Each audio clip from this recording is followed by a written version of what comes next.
Right, good afternoon, everybody. We're live on Facebook, Twitter, and LinkedIn. I'm Peter Roper, the Family Businessman. This is the Family Business Practice Connect event. Today we've got Alan Clark, who's going to talk about how to avoid the motivation. Oh, put my teeth in the motivation myth. Alan, it's all yours. Off you go. Thanks very much, Peter. Hello, everybody. Right, yes, there's a lot of what I believe to be rubbish talked about motivation. Carrots you see on the screen at the moment, and sticks. That's the way you get people to do things. Well, maybe there's a better way. Motivation. One of the people the late Peter Scholtes is one of the people I really rate. And he said once about motivation that, as you can see on the screen, it's the ultimate management conceit to believe that we can motivate anybody, because people do for their things for their reasons, not for yours. Interesting. And then let's have a look at the two types of motivation that there are. First of all, there's extrinsic motivation. You've probably heard about this, using incentives to get people to do things. You could also use pain as well but a lot of the time people use incentives to try and get performance out of people. And the trouble is, it only may work. And one of the problems, if it's simple mechanical, but one of the problems with extrinsic motivation and incentives is people are focused on the incentives, and they have three choices. They can do what they're supposed to be doing, which and they do sometimes. They could distort the numbers that usually accompany the incentives, or they distort the system, which they do. Very often cheat in some way. So trying to force people to do things can have its downside.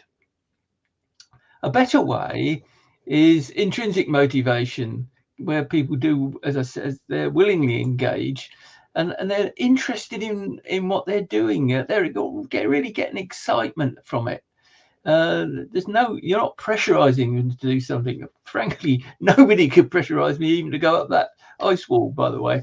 Um, and But if you take pleasure in an activity, then you're going to do it well. You're going to do it and do it well. So that's the bottom line is, I want to do this. So one thing that I think is worth bringing forward here from Ari de Guys, I can say that properly. We're in the knowledge age. This is 20 years old, as you see from the reference in the book, but I like the 50s in there, the fives in there. Basically, in the knowledge age, we need people to be using their brains, and therefore, just trying to mechanically get them to do things isn't the best way of doing it, to get them using their brains and their creativity and imagination. So let's have a look at motivation. One of the most famous pieces of work on motivation is Frederick Herzberg's motivation and hygiene theory, which he wrote about 70 years ago, perhaps, but it's still true. And what I've done is to put Herzberg's ideas onto a format that's similar to the Kano diagram, which you might have seen. So basically, there are environmental factors that can affect how people are motivated. And here's a list of all the things that Herzberg and a few that I've modified, the situations that can affect motivation. And when you look at it, they're stuff that you got to get right, and you can't really excite people with the things that are going on there. And if you're not very careful, the best you can do is stagnation. And we see many organizations just bumping along. If you don't get those things right, they act as negative factors, and you'll either get apathy or revolt. If you want to release people's intrinsic motivation, You've got to have a look at things like enabling them to achieve, get recognition for what they're doing. The work itself's got to be exciting and interesting. Take responsibility. Some people find that's what works for them, and advancement and growth. And that's how you get growth in people and growth in their motivation. So, and as I say, that's I've used the format of the Kano diagram to because Kano, when he did his quality version of this, actually drew on Hertzberg's factors. So I just reversed engineered it a bit. So what are you going to do? What can you do? And start now. One of the most important things is dealing with when you're back at work. What situations have you got where you need to get some motivation? There's ways of doing that. One would think way of working which to improve your motivation is what's worked in the past, and do what works. It's the simplest thing to do, and instead of trying to come up with something weird, do what works. And the opposite of which is stop doing what doesn't work. It's a temptation to go on doing what you've always done, but if it ain't working, don't do it. And finally, maybe there's some new things that you could try in your situation, in the particular situation that you're in. What else could you try? Perhaps try coaching to get some to help you do this. So above all, there's a very simple message here. I came across this vineyard in the Scilly Isles, where a couple had been developing this for, I think, over 20 years on the Scilly Isles, converting it from basically a field into a vineyard. And this couple that you can see in the picture came round on a tour, which the vineyard offers from time to time. And they liked it so much, they eventually took over the vineyard. And so I think his name's James and I've gone blank, it's Hillary, I think, actually enjoy doing what they're doing. And that's my very simple, basic message for today is do what you love. That's if you're doing what you love, you will be motivated. Okay. So thanks for listening. And if I can be of any help, give me a call. Alan, could you free the screen, please? Yeah. And we've got you back. All right. Okay. So no doubt Rosie will be back on in a second, hopefully. So I'm here. I'm actually lying on the floor because my back's really playing up. But I listen to it intently. So no, that's okay. No, in that case, I understand that feeling absolutely, Rosie. So you carry on. Rosie, Rob, have you got any questions or thoughts about what Alan's just talked about? I think it was really helpful. I think one of the issues that we have, and certainly those of us who work from home, is that you're not accountable. The only person you're accountable is to yourself. You know, when we work in the office, there's always the boss saying, have you done that yet? Or what about this? What about that? So I completely agree, Alan, finding what works. And also, I'm a great believer in finding the times of the day when you're at your most effective. Sure. So for me, the morning is not that time. So I might do admin tasks in the morning, but then I write a lot of content. So I tend to leave the afternoons free for writing when I'm at my most creative. But I think it's very easy to get distracted. That's the danger, and you go off piste. So that's the real risk. But no, I thought that was really good. Thank you. You're welcome. Thank you. Rob, you got any thoughts? Likewise, yeah. Lovely presentation there, Alan. Funny enough, I'm the opposite to Rosie. I'm more effective in the morning than the afternoon. But that just demonstrates, doesn't it? Everybody reacts differently to these sort of situations, and I think setting really achievable but really exciting goals is also a really good way to power through. No, really good. Thank you, Alan. Thank you. Yeah, and and the thing about goals is, I prefer the word goals. But if you don't achieve what your goal, the big question you ask yourself is, what have I learned? I think that's something that people miss often about goal setting, is asking doing the reflection on what's happened and doing the learning. I think that's as important as the goal itself. And even if it works, why did that work? Yeah. I was with a group of people, a client of mine yesterday, so I was with their team yesterday, and they're a very motivated team. It's a great family business, and it's the senior team of managers, and they handle between about 100 plus people, and you can see the difference because they are motivated, and they're motivated because they enjoy where they work, they enjoy the values of the business. Classic family business that has worked well. It's multi-generational. It's technically, I guess, on its third generation in some ways, certainly second generation.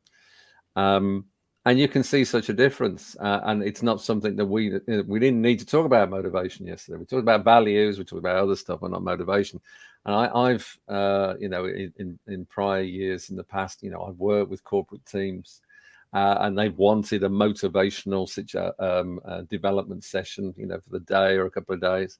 And I've talked about motivation early on with people and said, classic corporate, who believes they can motivate people? And there's always a couple of people that are there and they're all, yeah, absolutely. I can motivate anybody. And I said, really? You honestly believe that? And they said, yeah. And I said, okay. And I will stand there with my arms folded, standing up and say, okay, then motivate me.